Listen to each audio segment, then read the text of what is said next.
হাস্য রসাত্মক।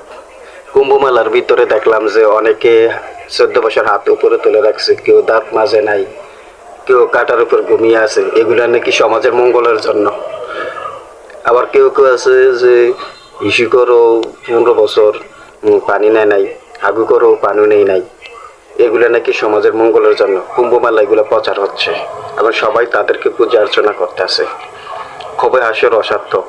এই নাগা সন্ন্যাসীরাই এই হিন্দু ধর্মটাকে একটা ফান হিসাবে উপস্থাপন করতে আছে, যেমন কিছু সনাতন ধর্মাবলম্বী আছে তাদেরকে চরম ভক্তি সহকারে তাদেরকে পূজা অর্চনা করে থাকতে আছে।